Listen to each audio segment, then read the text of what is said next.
From From Parkwood Parkwood Play School. Preschool. So, pang anong grade ba yan?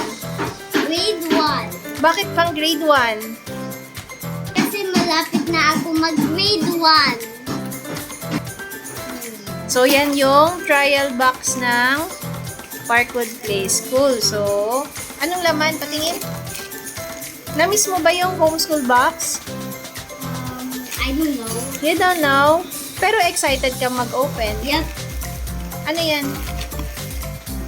It's like, Parang I don't ribbon? Or parang It's ano? not Colorful ribbon. tape? it's not ribbons, but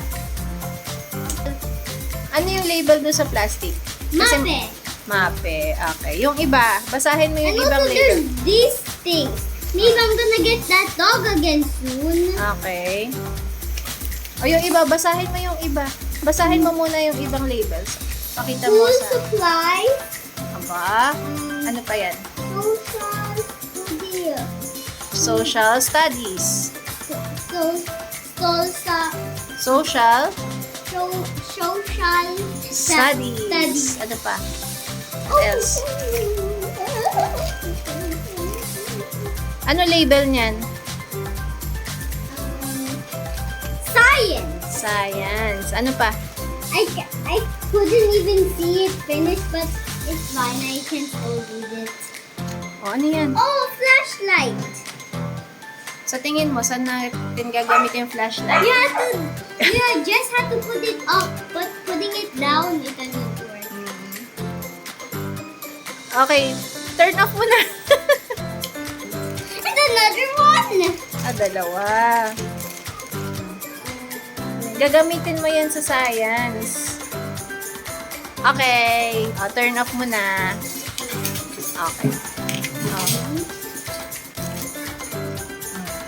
Basahin mo nga. Kayo, Grade 1, grade 1. trial box. So, yan yung workbook. Open mo nga. Oh, so this name was, the name of this was Sailboat.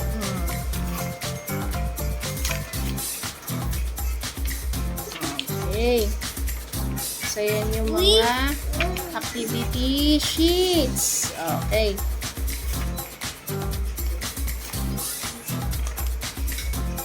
Dude, these are way harder.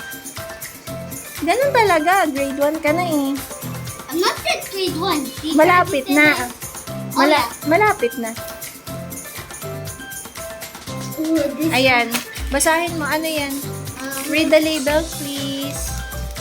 I don't know if there is one. Ayun o. Nakalagay. Freebies. Babies. I'm gonna get this one. Ano laman? I think these are. Wait, I think you mix this. You use this to mix slime. Madami pa lang I'm gonna laman. get this one. Ano yan? Sige nga, basahin mo nga. Anong label? Ano nasa label? English. English. So, ABCs. okay. This is gonna be mine. I mean, Sa'yo na talaga yan. this. I'm gonna use this to remember how to write my ABCs. Tama. Because sometimes I forget. Ito pa. Ito. How do you read this? Filipino. Diba? May Filipino din. Ano pa? Social studies. Studies and And math. math. Anong favorite subject mo? Math. Because Math. it's too easy. Wow. It's too easy. Okay.